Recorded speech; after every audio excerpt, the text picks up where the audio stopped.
queria dizer primeiro que é um prazer muito grande estar aqui.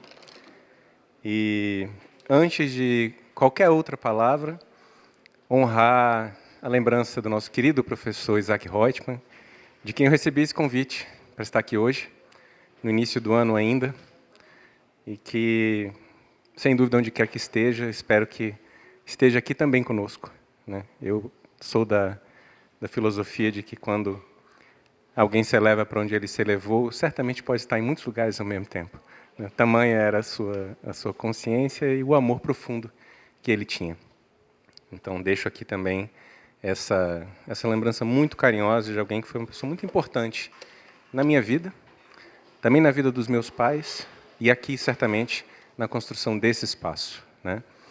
Eu aqui falo usando muitos chapéus hoje, né, como cientista político formado nessa universidade, filho de professores dessa universidade, né, alguém que se formou no mestrado do CEAM, que é organizador aqui desse espaço, mestrado em Direitos Humanos, membro da União Planetária, e também, claro, como diretor do IDS, e alguém que cursou, Alberto, os cursos, né, de paz positiva do Rotary, que também deixo aqui essa lembrança e esse registro. Por isso, e pelo que nós vamos, de fato, conversar hoje, é uma honra muito grande poder estar aqui. Umas perguntas eu fiquei refletindo hoje, né, para a gente orientar um pouco, né, a nossa conversa. Em primeiro lugar, né, onde estamos? Em segundo lugar, quando e qual é o tempo de hoje? E, em terceiro lugar, quem somos nós aqui, hoje? Acho que são perguntas muito importantes para atravessarem as nossas reflexões. Então, começando um pouco a abordar essas reflexões. Nós estamos no Brasil, né? Quinta maior potência econômica, às vezes a quarta, às vezes a sexta. Da mesma forma também, quinto maior poluidor do planeta. Ponto extremamente importante de ser lembrado. Ao mesmo tempo, somos também uma democracia juvenil, uma democracia que tem, hoje, apenas 37 anos. Eu sou mais velho do que a nossa democracia. E não me considero um pouquinho jovem ainda. Não tanto, mas um pouco. E o que isso tudo quer dizer? Em 203 anos de independência do Brasil, o máximo de democracia que nós tivemos foram 37 anos. Foi esse momento que nós estamos vivendo agora. Sendo que, há 2 anos atrás, essa democracia foi severamente ameaçada, como precisamos também lembrar. Isso traz uma reflexão extremamente importante, que é a reflexão do tempo também, o trabalho do tempo. Um pensamento que eu gosto muito de levar comigo, em diversas partes por onde ando, é o da filósofa Hannah Arendt. E algo que ela traz, eu acho extremamente interessante, que é o papel do tempo na construção da democracia. O papel da sucessão das gerações e da construção da cultura da democracia. Democracia não são só eleições. Democracia não é apenas instituições. Precisa ver a cultura de quem está lá dentro. Precisa ver a cultura de quem vota e quem está sendo votada, também afinada a esses mesmos valores. E isso demora tempo. Então eu digo isso, logo de início, para que a gente pondere. Por quê? Muitas vezes é muito fácil a gente enxergar os limites, as falhas, aquilo que ainda precisa ser aperfeiçoado. E é muita coisa. A gente sabe o tamanho da crise que a gente tem em termos de democracia no Brasil. Tudo aquilo que não está bom. A gente podia ficar até amanhã falando só disso. Mas a gente sabe também que o tempo tem um papel nisso. Hoje, a imensa maioria das pessoas que ocupam os espaços de poder, seja nas instituições, seja como representantes, enquanto sujeitos políticos, não foram formados num período democrático. E isso é uma coisa muito importante. Inclusive, pessoas da minha geração, eu arrisco dizer que talvez não tenham essa formação ainda. Mas eu acredito que os meus netos vão ter. E por que eu digo isso? Por uma razão muito simples.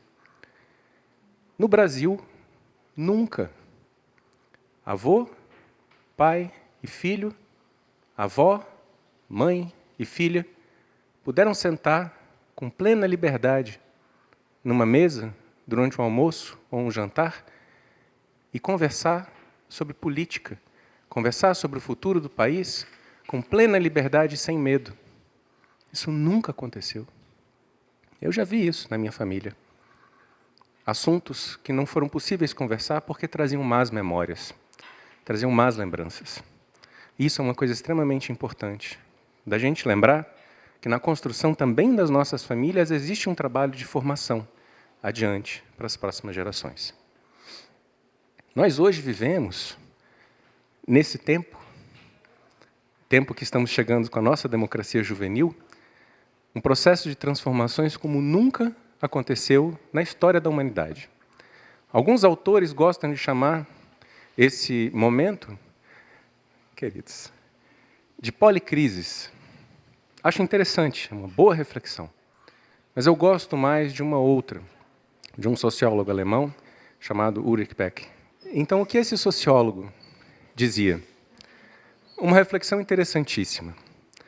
Como sociólogo e historiador, a análise que ele faz da entrada desse século XXI e os paralelos em relação a todas as gerações anteriores da humanidade é a seguinte: nunca na humanidade, no mesmo período, tantas e tão profundas alterações aconteceram tão rapidamente e ao mesmo tempo.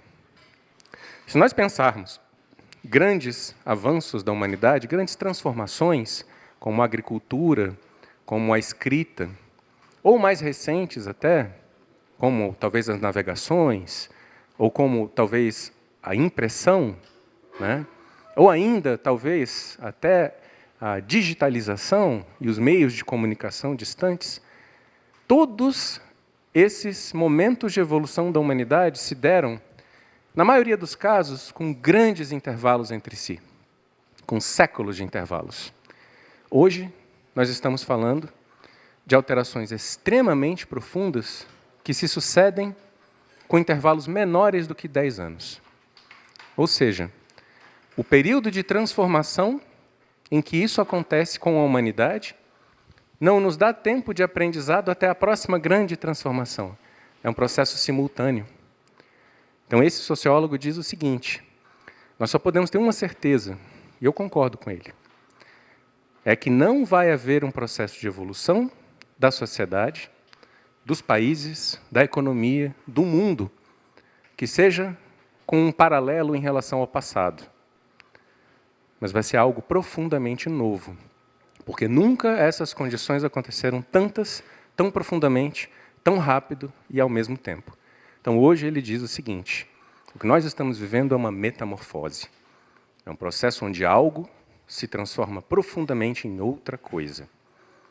Eu acho essa uma provocação muito interessante.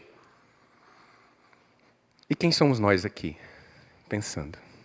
Né? Nós somos poucos. Nós somos poucos. Mas sempre fomos. Sempre também na história da humanidade foram poucos. E isso não é um problema. Com isso, com esse pequeno prólogo, nós chegamos então neste ano, que aqui estamos, ano de 2025. Né? O ano onde, um ano depois da humanidade ter cruzado a linha do Acordo de Paris, nós já ultrapassamos aquilo, já houve um aumento maior do que 1,5 graus de temperatura média no mundo inteiro. Lembrando, a temperatura média, em alguns lugares, o aumento de temperatura foi de mais de 3 graus, 4 graus em alguns casos. Estamos falando, inclusive, do Brasil. Algumas regiões da Bahia e do Piauí, por exemplo. Inclusive, na Bahia, não sei se sabem, já temos o primeiro deserto brasileiro. Um deserto. Ou seja, momento de transformações muito profundas. Também, nesse mesmo ano, como citado, 2 anos após uma tentativa de golpe de Estado, no Brasil. Algo que não pode ser diminuído em absoluto na sua importância. Mas, onde até agora, também as instituições estão dando a devida resposta. E assim esperamos que ocorra com toda a justiça, né? E, por fim, no mundo, também, este é o primeiro ano, em 20 anos, na verdade, em mais de 20 anos, essa conta pode ser feita a partir de 1991, é o primeiro ano onde mais pessoas vivem no mundo em regimes autoritários do que em democracias. E isso é algo que é bastante preocupante, porque também as democracias que existem, que sobrevivem, que resistem, estão ameaçadas. Estão ameaçadas, como a nossa esteve, né? Democracias nunca são algo dado. Nunca foram, nunca serão. Democracias são o esforço constante de todas as gerações, sem exceção. No caso brasileiro, das gerações que pediram as diretas já, das gerações que se organizaram e trouxeram as eleições, das organizações que hoje demandam justiça. Esse é um esforço constante. E isso nós estamos falando do Brasil, mas esses valores democráticos também são os mesmos valores que ou alimentam ou solapam os esforços do multilateralismo, da diplomacia, da cooperação entre os países.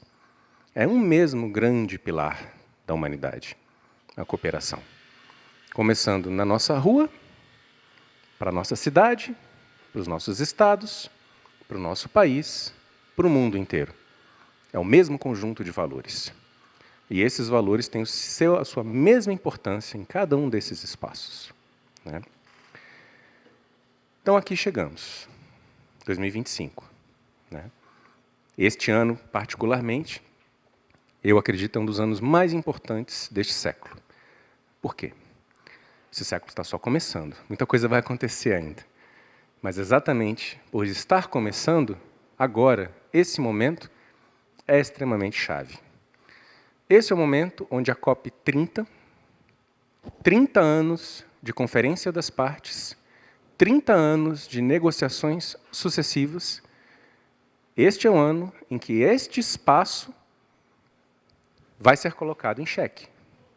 Neste momento, ou ele vai trazer resultados, ou ele será contestado muito firmemente por não trazê-los, né?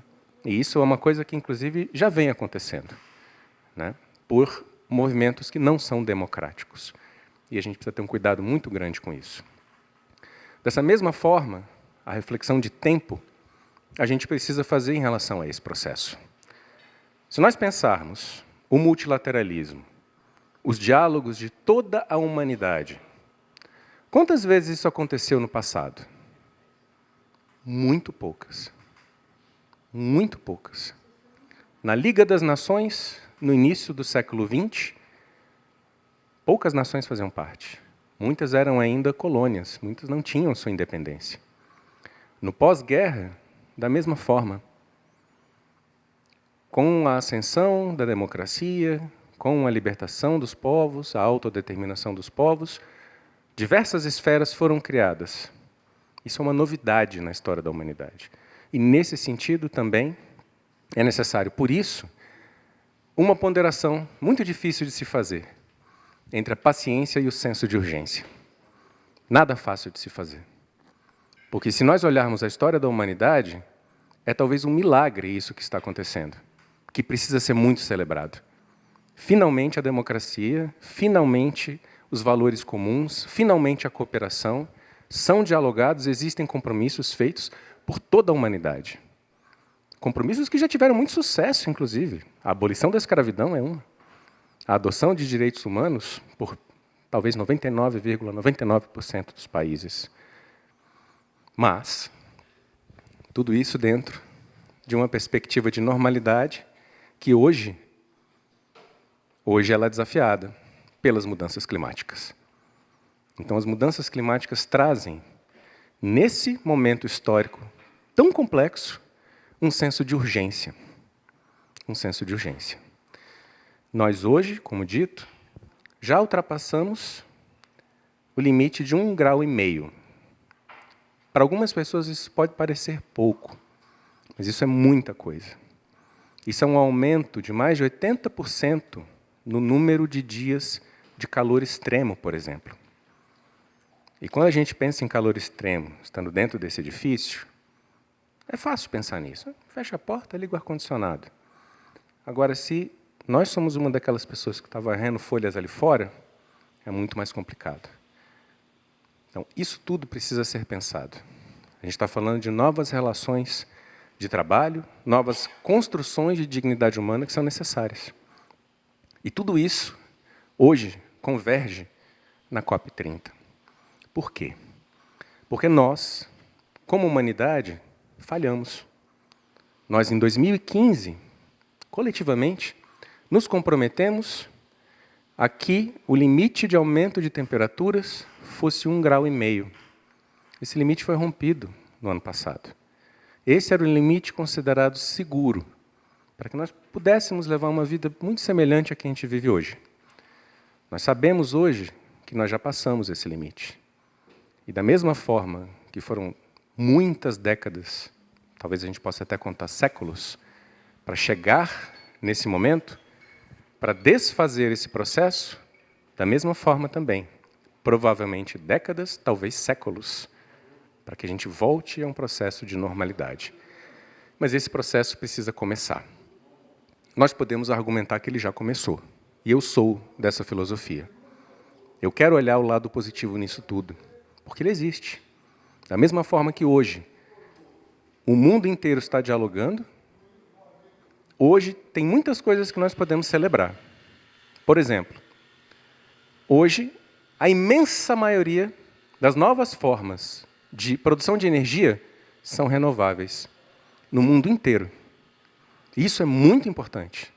Isso deve ser celebrado, isso é muito positivo. Isso foi um esforço muito grande chegar até aqui. Mas o senso de urgência nos lembra. Sim, isso é importante. Mas nós nunca conseguimos diminuir a nossa emissão de combustíveis fósseis até hoje. Então é um dilema. E não é nada fácil nós respondermos. Como que isso vai se materializar nessa COP agora? Isso vai se materializar na revisão das contribuições nacionalmente determinadas. O que isso quer dizer? Cada país, imagina que cada pessoa aqui fosse um país. Cada país olha a sua economia, cada país olha a sua história. Países que tiveram uma revolução industrial, por exemplo, no século XIX, são diferentes de países que talvez até hoje não tenham uma indústria. Então, os compromissos também são diferentes, uma noção de justiça. Cada país determina, então, qual é a sua parte na cooperação para chegarmos a um cálculo da humanidade que dê conta desse desafio. Isso é o que vai ser decidido esse ano no Brasil. Não é nada pequeno.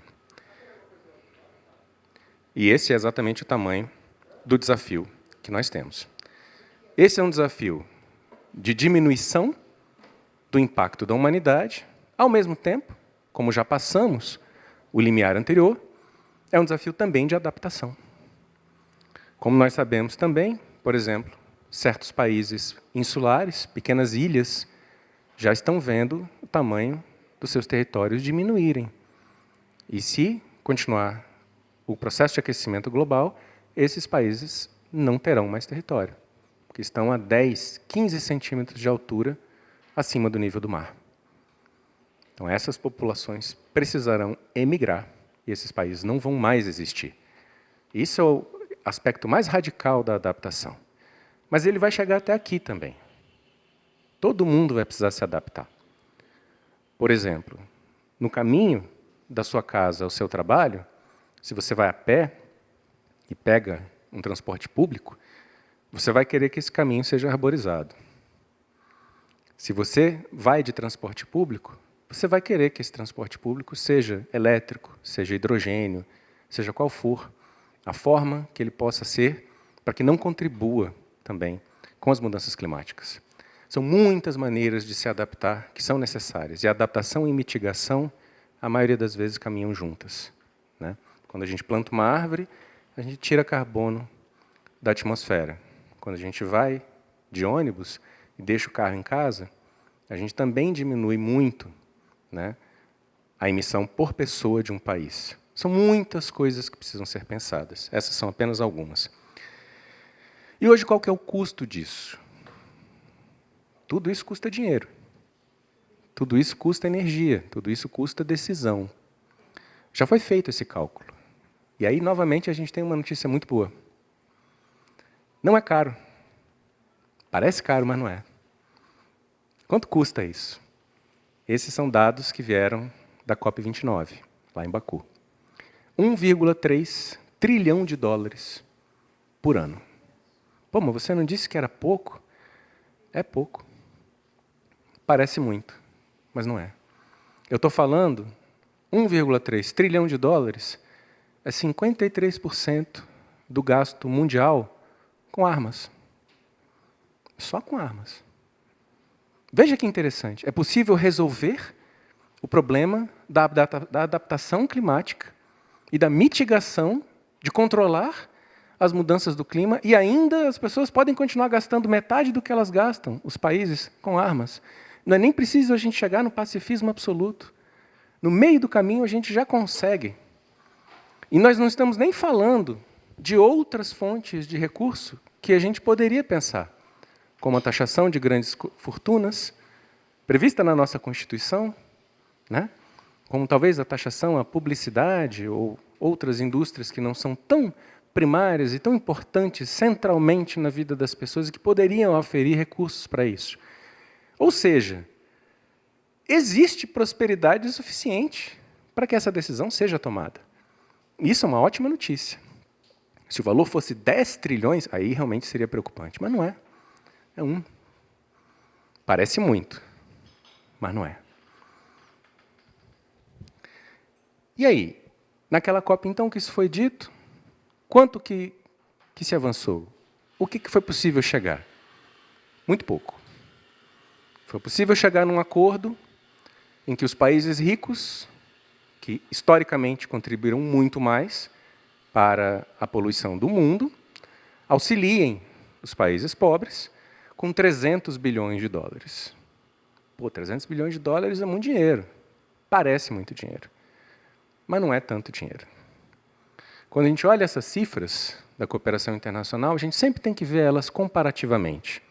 Aí a gente tem uma ideia do que é muito e do que é pouco. Se a gente pensar, por exemplo, a estrutura da ONU inteira, a ONU, sistema ONU, o sistema ONU tem um orçamento equivalente ao do Corpo de Bombeiros de Nova York. Não é muito. Veja que coisa boa. Tem tanto espaço para crescer. Com tão pouco foi possível fazer tanto. Então tem um caminho para a gente avançar. Ele depende de decisão. Né? Hoje, na COP29, existe uma metáfora que ela é muito boa e eu gosto dela, né? Quando a gente debate esses números. Né? Alguns dizem que é um copo meio cheio, alguns dizem que é um copo meio vazio. Tudo depende do tempo em que a gente está analisando as coisas. Né? Eu digo que o que a gente precisa avançar é para matar a sede. Né? Então, precisamos de um copo plenamente cheio. Né? Temos metade? Ótimo. Ainda falta metade. Vamos celebrar e exigir ao mesmo tempo. Que é isso que é preciso ser feito. Né? E por que isso? Hoje, nós estamos aqui, em Brasília, um país razoavelmente harmônico em termos climáticos. Não existem migrações internas ainda, muito poucas. Né? Todo mundo aqui lembra as cenas dos retirantes do Nordeste, por exemplo, né? Que em cima de caminhões vieram e construíram metade do Brasil, em muitos casos fugindo de secas. Né? Isso é uma migração climática, histórica, né? Não causada pelas mudanças climáticas, mas é uma migração climática. Quando nós estamos falando de mudanças climáticas, nós não estamos falando de milhares de pessoas, que já é algo muito grande. Nós estamos falando de bilhões de pessoas. Nós estamos falando de um hemisfério, talvez, se essas mudanças atingirem 3, 4 graus de aumento. É muita gente. É muita gente. Uma reflexão que é extremamente interessante nesse momento, se pensar, é em relação à própria palavra humano. Muita gente não sabe de onde vem a raiz da palavra humano. Alguém sabe? Humus. Humus é terra. O ser humano e a terra têm uma ligação profundamente ancestral, atávica, arquetípica, profunda. Não há ser humano nenhum que queira sair da sua terra. As pessoas querem ficar onde estão seus afetos, onde está a sua identidade, onde está a sua história. Ninguém quer ser refugiado. Ninguém quer ser migrante. As pessoas talvez migram porque querem uma vida melhor. E isso é um direito delas, sempre. Meus pais, meus avós foram imigrantes, vieram para o Brasil, como os de muitos aqui, né? Agora, se eles estivessem vivendo num momento de paz, eu acho que provavelmente eles teriam ficado no país deles. Veja que interessante, né? Então, quando a gente lembra, hoje, o que está em discussão, falando de imigrantes, falando de refugiados, a primeira coisa que a gente tem que lembrar é o seguinte: essa parcela gigantesca da humanidade vai fazer de tudo que ela pode para ficar onde ela está. A gente só precisa ajudar. Não é muito o que se pede, não é muito necessário, mas é urgente. É absolutamente urgente. Essa talvez seja a maior decisão ética até hoje. Talvez com um único paralelo que me ocorre seja o da abolição da escravidão. Mas esse é o tamanho do desafio e da responsabilidade ética dessa geração, das decisões que serão tomadas esse ano no nosso país.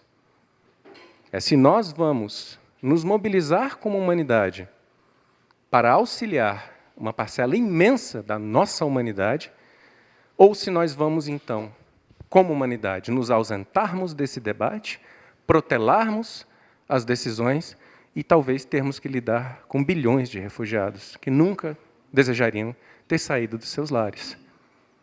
A mudança ela vai acontecer. Essa é a única certeza. Se nós vamos decidir os caminhos por onde ela vai acontecer, ou se vamos ser pegos e reagirmos a ela, e outros com muito maior sofrimento do que nós, é isso que vai ser decidido. E nós hoje, como humanidade, temos plena capacidade de decidir aquilo que é necessário, cientificamente embasado, para que todas as pessoas do planeta possam permanecer em seus lares, suas comunidades, seus países, seus afetos. Esse é o tamanho da decisão que nós temos no Brasil, no nosso governo, que vai chefiar essas negociações. É o tamanho da responsabilidade que nós temos. As decisões desse ano vão moldar todo o século. Todo o século. Vejam que interessante, nós estamos hoje em 2025. Nós estamos vivendo o fim de uma ordem, o fim de um momento de instituições que foram criadas no pós-guerra e no pós-queda da União Soviética. Até hoje nós temos um Conselho de Segurança, nós temos uma Assembleia Geral das Nações Unidas, nós temos cartas, convenções, acordos internacionais, que em grande parte já não estão muito funcionais, já não refletem a realidade do mundo. Ou seja, hoje nós vivemos entre o fim de um momento histórico e o nascimento de outro. É um momento muito raro de se viver na humanidade. E é um momento também muito difícil de se viver, porque a gente olha para frente e hoje, todo mundo aqui que acompanha as notícias sabe que é muito difícil prever mês que vem como é que vai estar o mundo, quiçá daqui 10 anos. Em termos de política, em termos de economia, né, em termos de como é que nós vamos fazer o planejamento aqui das nossas vidas, né, dos nossos planos, das nossas famílias. Mas a ciência diz que é muito claro.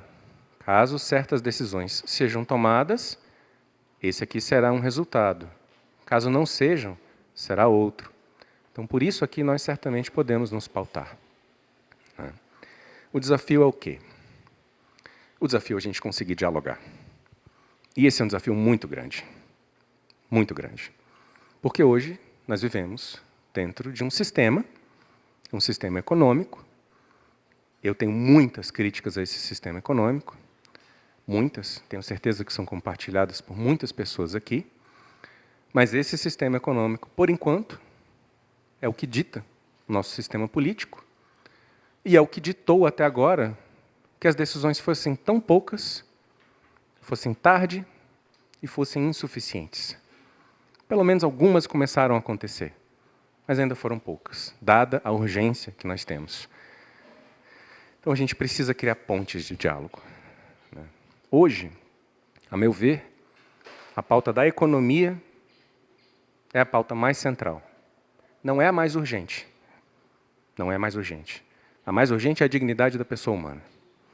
A mais urgente é a valorização do planeta como um ser vivo, como uma entidade que merece em si respeito, valor para muito além do econômico. Mas isso nós sabemos que são posturas éticas profundas, que eu espero que orientem a humanidade no futuro, mas não é hoje o que somos como humanidade ainda. Mas os valores da economia, sim. Esses são muito centrais. E, nesse sentido, trago aqui também uma mensagem de esperança nesse ponto. Eu acredito que a diplomacia brasileira está muito correta. Essa é a grande aposta que nós temos para essa COP. Nas palavras até do nosso presidente da COP, diplomata, a visão dele é a seguinte: independente da visão política, se os países perceberem que podem lucrar, que podem prosperar com uma transição econômica, isso pode catalisar e diminuir as barreiras para todas as outras mudanças que nós precisamos. Eu concordo com ele. Só isso não é suficiente. Só isso não é suficiente. Mas isso é um bom começo. A COP29, em Baku, no Azerbaijão, eu estava lá. Por muito pouco ela não implodiu. Por muito pouco ela não fracassou. E foi a diplomacia brasileira que salvou. Você estava lá também, né, Alberto? A gente se encontrou lá. Por muito pouco ela não fracassou. Ela foi salva pelos nossos diplomatas. E muitos países são testemunhas disso. Nós temos um dos melhores corpos diplomáticos do mundo, mais respeitados. Hoje, inclusive, em termos multilaterais, melhor inseridos. Veja que interessante. O Brasil hoje, esse ano, cedia a cúpula dos BRICS. Ao mesmo tempo, sediou, muito recente agora, o G20. 2 polos de poder extremamente importantes, 2 fóruns extremamente importantes. Ou seja, historicamente, o Brasil está habilitado a estar à altura desse desafio. E isso é algo muito importante. Então, por fim, o que isso vai levar? Se a gente fala de G20, se a gente fala de BRICS, por exemplo, são espaços bastante diferentes entre si, com países bastante diferentes entre si, profundamente complementares. Profundamente complementares. Qual que é o limite que existe nesses espaços? Nesses espaços é colocado um esforço muito grande para que se façam declarações. E acreditem, é um esforço enorme conseguir uma declaração. O que nós precisamos agora, na COP30? É que esses mesmos países que estiveram no G20, que estiveram nos BRICS e que estarão na COP30, reassumam as declarações e as transformem em compromissos. E que esses compromissos claros também sejam cumpridos. Porque não adianta a gente ter compromissos como foram os acordos de Paris e eles não serem cumpridos, ou serem cumpridos pela metade. Por fim, para concluir, e aí? Tudo isso, e eu, e você, e nós, o que nós podemos fazer? Eu costumo dizer, a questão das mudanças climáticas não é um desafio dos governos, não é um desafio das empresas, é um desafio da humanidade. É um desafio meu, seu, de todos e todas nós, dessa universidade, do Distrito Federal, do país Brasil, da América do Sul e do planeta inteiro. Então, existe responsabilidade em todos esses níveis a ser cumprida. E existe capacidade também de atuação em todos esses níveis. Então, uma coisa a gente pode ter certeza. não vai haver a transformação tão necessária de declarações para compromissos e compromissos para acordos se nós não pressionarmos. Nós temos que pressionar. Talvez alguns aqui já estejam vendo as últimas fases da sua vida, mas estejam ainda com os olhos tão abertos em relação às suas vidas como às vidas da humanidade, de seus filhos, seus netos, e queiram o mesmo bem que quiseram para suas vidas para esses. Nós precisamos do engajamento de todas as gerações, sem exceção. Quando eu era criança, eu tinha 11 anos, quando aconteceu a Eco 92. E eu me lembro bem da Eco 92. Eu acompanhava, não tinha internet, né? Eu tinha que olhar o jornal, corria na banca, pegava o dinheiro da mesada, comprava Super Interessante, comprava a Veja, até hoje eu tenho um adesivo ali. Qual era o grande desafio da humanidade? E que muita gente dizia que não seria possível. Combater o buraco de ozônio, da camada de ozônio. Quem se lembra disso? Alguém escuta falar hoje do buraco da camada de ozônio? Sabe por quê? Mas nós vencemos esse desafio. Hoje nós temos outros desafios em relação ao ozônio. Mas o buraco, nas calotas polares, nós vencemos. E nós vencemos como? Dialogando, em espaços multilaterais, transformando declarações em compromissos, compromissos em acordos, acordos que resolveram esse problema climático, que era o problema climático naquela geração. Hoje nós temos um maior, mas nada está no caminho da humanidade que possa impedir a humanidade de tomar as decisões certas. Hoje também, nós temos muito mais meios de chegar às decisões corretas do que nós tínhamos nos anos 90. Nos anos 90 a gente não tinha nem internet. Hoje, qualquer pessoa que queira entender verdadeiramente o que está acontecendo, se capacitar, se inspirar, ou talvez apoiar um projeto, distante que seja, mas que faça diferença para algumas pessoas, pode fazer isso. Antigamente a gente não tinha muitos desses meios. Então hoje eu enxergo esse desafio tremendo que a gente está vivendo com muito otimismo. Com muito otimismo. É muito grande o desafio, mas também são muito grandes as capacidades que nós temos. E aí, por isso, para concluir de verdade agora, existem muitos caminhos para nós nos engajarmos. Como foi dito, na nossa rua, movimentos comunitários, nas eleições, em organizações, por exemplo, o Rotary tem métricas extremamente interessantes, que são os pontos da paz positiva. Extremamente interessantes. Educação, distribuição de recursos, governo eficiente, tudo isso cria confiança nas instituições, cooperação entre as pessoas.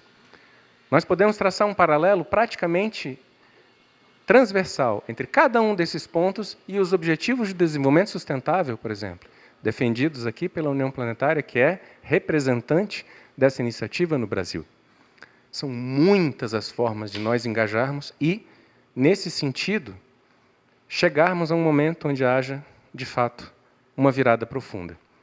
E voltando, então, ao início do que foi dito, a metamorfose, o que é a grande questão? Como é que a gente identifica uma metamorfose? Ela não é um processo linear, onde a gente vai vendo uma mudança gradual e então a gente consegue medir um ponto onde a gente vai chegar. Está chegando, olha lá, olha, agora, chegou. Muitas vezes não é assim. A maioria das vezes, a gente acha que não está acontecendo nada. Mas as condições estão sendo alteradas, as bases da realidade estão mudando, as consciências estão mudando, a cultura está evoluindo, as consciências estão evoluindo, as decisões começam a acontecer, e então a gente tem uma virada.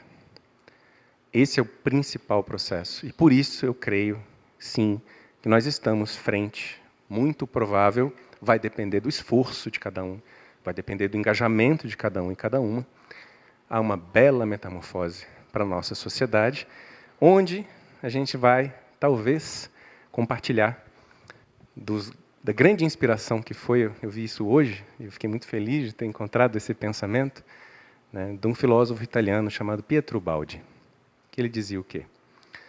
O próximo grande salto evolutivo da humanidade será a descoberta que cooperar é melhor que competir. E eu, sinceramente, acredito nisso. Obrigado. Eu quero, sobretudo, parabenizá-lo, porque você conseguiu, num tema tão delicado, tão difícil, tão até que traz agonia para todos nós, nos dar esperança e confiança. Eu acho que isso é o grande mérito da sua fala. Porque quando nós olhamos assim friamente, nós estamos na beira de um abismo. E um abismo grande. E com grande possibilidade de a gente cair nesse abrigo. E então, a tendência mundial, eu sinto, é do desespero e da descrença. E no meio disso você nos traz uma palavra de entusiasmo. Primeiro, acho altamente valiosa a postura da confiança e da esperança. Eu sempre me lembro que quem pensa em perder, perdido está. Não tem solução. Só pode vencer quem acredita que é possível vencer e trabalha nesse sentido. Então, meus parabéns, parabéns mesmo. Agora eu faria uma indagação a você. Claro que é amplo tudo o que você disse. Agora, quais são os pontos principais que nós, cada um de nós, deve atuar para fazer essa mudança? Porque tem que haver uma mudança de paradigma. O Einstein disse uma vez que é mais fácil quebrar um átomo do que quebrar um paradigma. Então, há um esforço muito grande nesse sentido. E certamente pode ser examinado cientificamente quais são as coisas principais que cada um de nós deve abraçar com vigor e trabalhar nesse sentido. É a pergunta que eu deixo para você. Eu costumo dizer, estou aqui desde a primeira tribuna, assistindo a todas. E quero dizer a todos que nunca frequentei um ambiente tão conveniente à minha vida e à vida dos meus filhos e netos. Porque nós estamos tratando aqui exatamente de uma coisa muito importante, que é a perpetuação da humanidade, do ser humano. E só há um caminho. Só há um caminho, não há outro. É pela paz. Eu tenho dito, inclusive escrevi uma crônica agora, que vai ser publicada na TV Suprem, que a busca da solução de todos os problemas passa pela busca da paz. Um casal que está com problema sempre procura a paz primeiro, a paz segundo, a paz com os pais, para ver se acaba a coisa resultando na paz que todos querem. Ninguém quer aquela briga judicial que não resolve nada. Muito pelo contrário, cria inimigos na maior parte das vezes. Então, meu amigo, que coisa boa você estar aqui, uma pessoa nossa, falando a respeito disso. E eu tenho dito aqui para o Marcos Garzon, que é nosso amigo, e já escreveu 8 livros a respeito desse assunto, todos registrados na Biblioteca Nacional, 115 livros, Marcos, a respeito desse assunto. E ele, conversando comigo, chegamos a uma conclusão que você colocou muito bem aqui. O problema é de comunicação. As pessoas não querem ouvir a respeito desse assunto. Esse assunto diz que todos nós vamos morrer. E precisamos reagir a isso. E nós não estamos acostumados a reagir à questão de morte, não. Nós não acreditamos nela ou então nos preparamos para ela. E a morte não será nossa, será de todo ser humano, da humanidade toda. Então, Marcos, a pergunta é exatamente essa. De fato, será que é a comunicação que vai resolver esse problema? A comunidade Bahá'í fala da unidade da humanidade há 180 anos. E também há 180 anos, ela fala um ponto que você falou aqui, que eu até anotei, novas construções da relação do trabalho e da dignidade humana precisam ser desenvolvidas. E mais tarde você falou, a pauta mais urgente é a dignidade do ser humano e a preservação da natureza. Ou seja, por 2 vezes, que eu consegui anotar, eu acredito que você foi até mais incisivo, você falou sobre a necessidade de um avanço na dignidade humana. Obrigado. E você disse que a mudança climática é um desafio de toda a humanidade. Marcos, você muito bem colocou que nós temos desafios enormes, mas nós temos pontos positivos. E achei belíssima sua colocação quando você disse que apenas 1 trilhão e 300 bilhões de dólares são suficientes para essa mudança. Alguns trilhões de dólares circulam na superfície do planeta sem controle. E aí fica na mão do crime organizado ou de quem quiser utilizar alguns trilhões de dólares.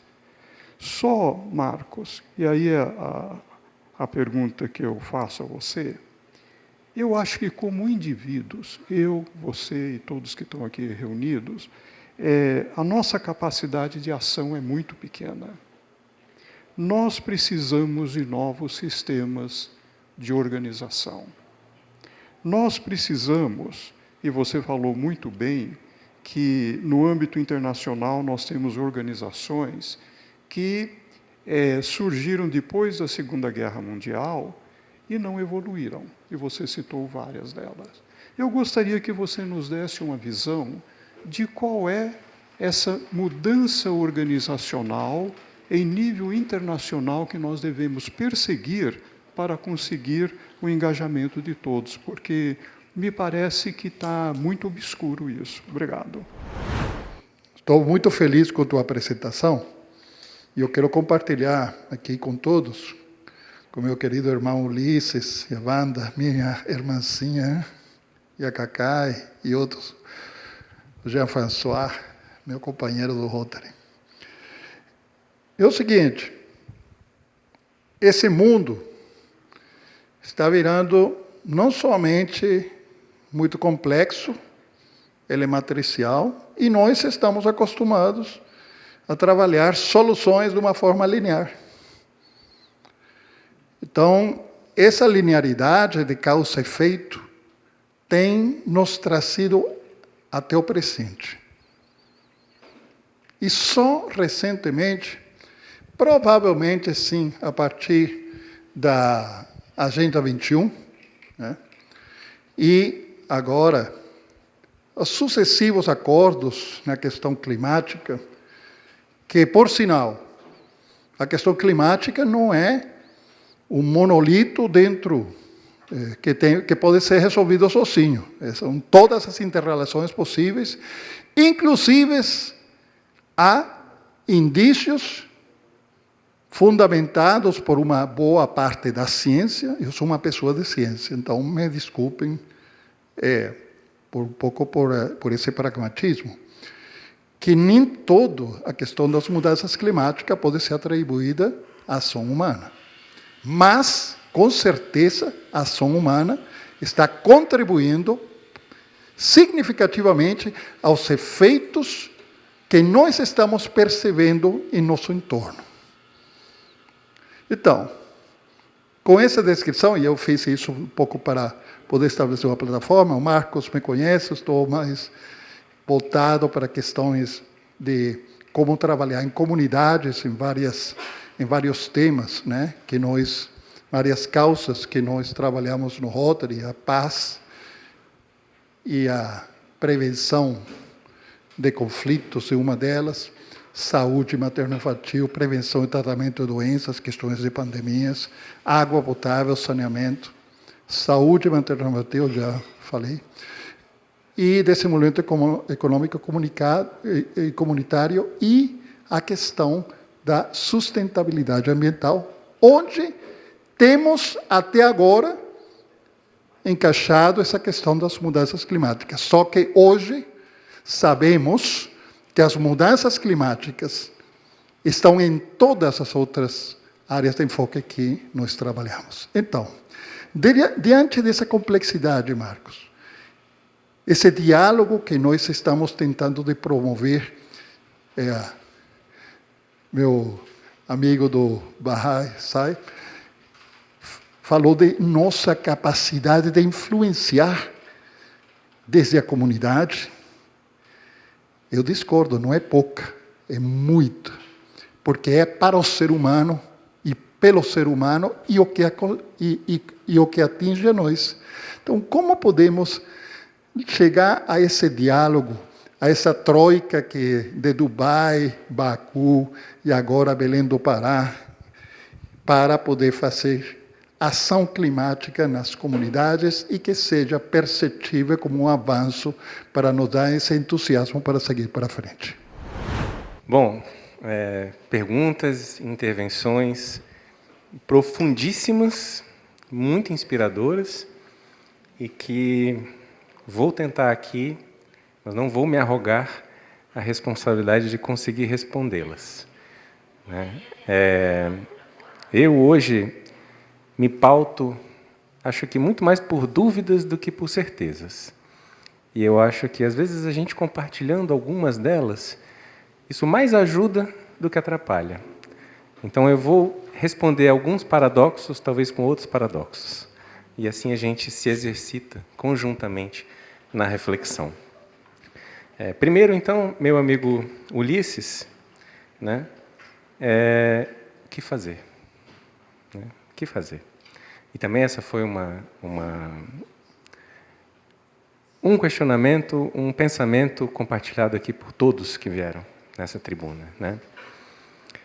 A ação individual e a ação coletiva. É um paradoxo, se a gente pensar. Como bem aqui o Alberto antecipou, e também o professor Huck. É muito ou é pouco? Depende. Eu vou dar um exemplo primeiro da minha vida. Eu gosto muito de falar das coisas que eu vi e eu vivi. Eu cresci com um avô que tinha um 2º grau, que nasceu lavrador, foi a primeira pessoa da família dele que conseguiu ir para a escola, que conseguiu comprar uma chácara. Essa chácara, depois a cidade avançou até lá, e ele fez uma floresta lá dentro. Então tinha uma floresta no meio da cidade. E eu cresci ali dentro. Eu crescia lá, encantado pela biodiversidade, pelos pássaros, pelas borboletas, pelos lagartos, pelas minhocas. Eu nunca vou esquecer o meu avô, com 82 anos, andando em cima do muro comigo. Com 82 anos, andando em cima do muro comigo. E aí tinha uma árvore assim que descia. Eu nunca vou esquecer essa cena na minha vida. Aí ele parou assim, fez cara de mistério. Falei, você está vendo? Falei, estou vendo o quê, vô? Você não está vendo? Falei, não. E você está ouvindo? Aí eu parei assim, estou ouvindo não, vô. Aí ele levantou um galinho assim, e embaixo tinha um ninho de beija-flor. Cheio desse tamaninho assim, ó, cheio de filhotinhos de beija-flor. Não sei se alguém já viu um filhote de beija-flor. É a coisa mais encantadora que você vai ver na sua vida, eu acho. Não preciso nem dizer que aquilo me encantou para o resto da minha vida. Isso é uma coisa pequena ou é uma coisa grande? Para mim foi uma coisa muito grande. Para o resto também. E como esse exemplo foram muitos. De muitas pessoas. Então, esses pequenos atos né, de pessoas que fizeram algo ali, literalmente, logo após a calçada da sua casa, né, no seu quintal, na sua rua, me marcaram muito profundamente. Né? Professor Willow, né, o caminho é a paz. O caminho é a paz. Isso não há... Essa sim é uma certeza. Isso não há paradoxo. Essa é uma certeza. Né?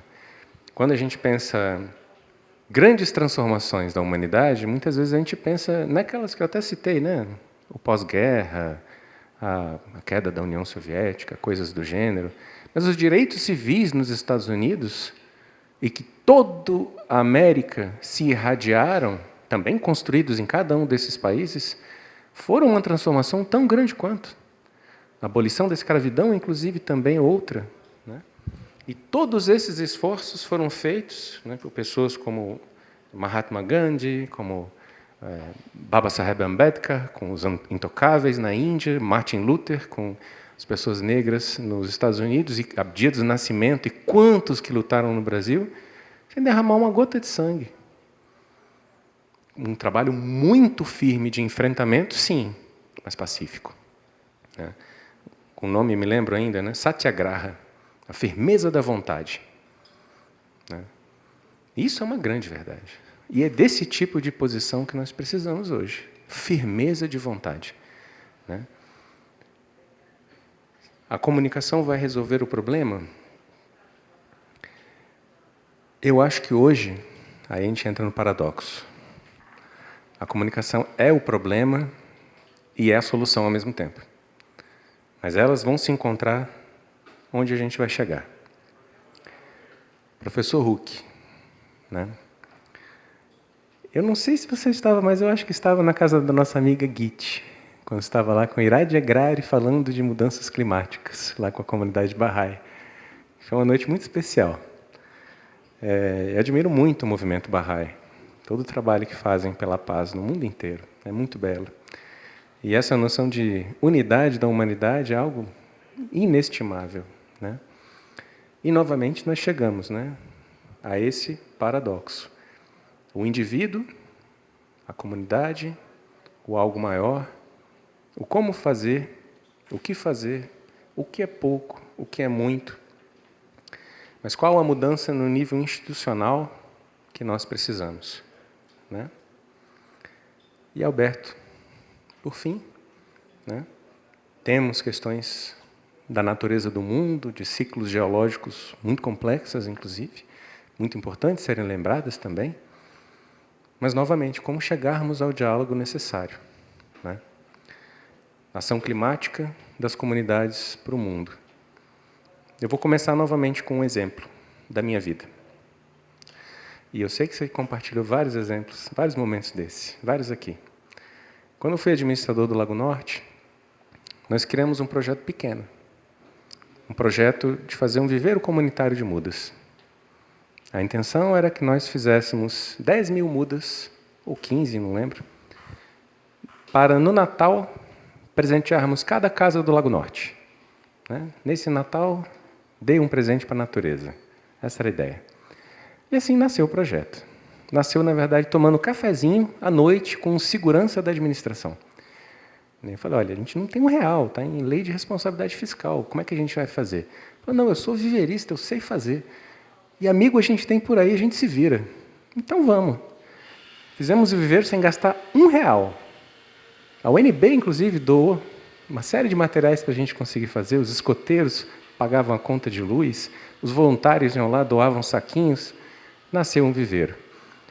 Desse processo, que nasceu com essa ideia original, daqui a pouco a gente viu que não era isso. Não era isso. Por quê? Um dia chegou um cara lá e falou, tá doando muda? Aí eu pensei na hora assim, falei, cara, não tem nem segurança aqui. Se ele quiser voltar à noite e pegar quantas ele quiser, vai voltar e pegar, né? Aí eu, tá doando. Aí, e como é que é? Aí eu, caramba, 3 por pessoa. Pensei, 3 ele consegue pegar, consegue cuidar, vai garantir, né, que planta direitinho. E se eu vier com meu filho? Falei, então mais 3, né? É outra pessoa, né? Bom que você traz sua família. Mas aí seria bom você fazer alguma coisinha só, como voluntariado, para ajudar que esse espaço continue. Ah, tipo o quê? A gente olhou assim, o Nonato estava ali enchendo saquinho com terra para plantar. É tipo isso, encher o saquinho. Ou colocar semente no saquinho, ou trazer sementes para a gente, você decide. Ah, tá. Daqui a pouco tinha dezenas de voluntários que iam toda semana lá porque adoravam. Nem queriam mais muda, não. Já pegaram os que queriam, mas continuaram indo e continuam até hoje. Né? Isso depois evoluiu para um processo de mapeamento comunitário das nascentes, onde todo mundo usava o seu celular, que gerou dados oficiais, inclusive, e que levou ao viveiro produzir mudas para recuperar essas nascentes. Por que eu falei de tudo isso? Porque ali acontecia um diálogo único. E eu conhecia todo mundo. Né? Então eu via as pessoas nos grupos de WhatsApp brigando pra caramba, nas redes sociais brigando pra caramba, um de direita, outro de esquerda, um a favor disso, outro a favor daquilo. Mas quando os dois estavam ali sentados, plantando um pé de jabuticaba, os dois estavam apaixonados naquilo. Ninguém falava daquilo que dividia. Todo mundo só falava daquilo que unia. Existe uma chave muito profunda no movimento comunitário, muito profunda. Ela é uma grande ponte entre as pessoas, uma grande ponte, que desarma corações. Hoje, a comunicação é um grande desafio, grande desafio. Hoje nós temos a imensa maioria dos meios que levam a comunicação para as pessoas pautado por algoritmos que disseminam medo e ansiedade. Medo e ansiedade paralisam. Consciência e esperança mobilizam. Então, isso aqui a gente vai ter que mudar. Hoje a comunicação é um problema, mas a ação coletiva depende da comunicação. Então, ela também é uma solução. Como que nós vamos solucionar isso? Respondendo também às mudanças institucionais que nós precisamos. E respondendo, talvez, alimentando um pouco, né, a reflexão sobre esse paradoxo da ação individual e da ação coletiva. Não existe outro caminho. O caminho é dentro da política. Não existe outro. É só dentro da política. É só dentro da democracia. Política não é palavrão. Política é o lugar onde nós decidimos civilizadamente o destino compartilhado que nós temos. Isso é política. Política vem de polis, vem de cidade. A arte de gestar, de gerir uma cidade. Como dizia Aristóteles, inclusive, a arte de fazer amigos. Política. Veja que interessante. Não existe outro caminho. E aí, a meu ver, respondendo a esse paradoxo com um outro paradoxo, não existe ação pequena. Agora, a ação individual não vai resolver o problema. Nós sabemos. A questão não é a pegada de carbono nossa. Não é. A questão não é se eu pego um avião e vou lá para Fortaleza ver a família do meu sogro e eu podia estar andando de bicicleta no chão. Ah, minha pegada de carbono vai ser menor. A minha consciência vai ficar mais tranquila. Mas, concretamente, em relação ao mundo, isso não vai fazer nenhuma diferença. Nenhuma. Ah, mas puxa, mas então isso é pouco? Não, isso não é pouco. Se nós, nas nossas vidas, trouxermos atitudes que são atitudes que construam equilíbrio ambiental, que construam respeito ao diálogo e que construam respeito à razão, à ciência e à boa decisão política, nada disso é pouco. Porque eu sou pouco. Talvez nós todos aqui sejamos poucos. Mas 1 milhão de pessoas, por exemplo, é muita gente. Ao mesmo tempo é pouco. 1 milhão de brasileiros é 0,5% da população do Brasil. Não é nada. Mas é muita gente. Então, esse é o paradoxo. A ação individual tem que ser a lente por meio da qual nós analisamos e provamos a nossa coerência. E essa coerência nós queremos que se torne uma política. Porque sabemos que a humanidade é muito desafiadora. Tem pessoas que pensam de um jeito, tem pessoas que pensam do outro, Mas certas coisas precisam acontecer. Certas decisões precisam ser tomadas. E a humanidade precisa evoluir. A nossa coerência inspira, talvez antes de inspirar a ação coletiva na nossa vida, inspira talvez quem segue, quem nasce, quem aprende ali, olhando o beija-flor, a então na outra geração conseguir. Para mim, essa é a medida da ação individual. Nada é pequeno, tudo é importante. Obrigado.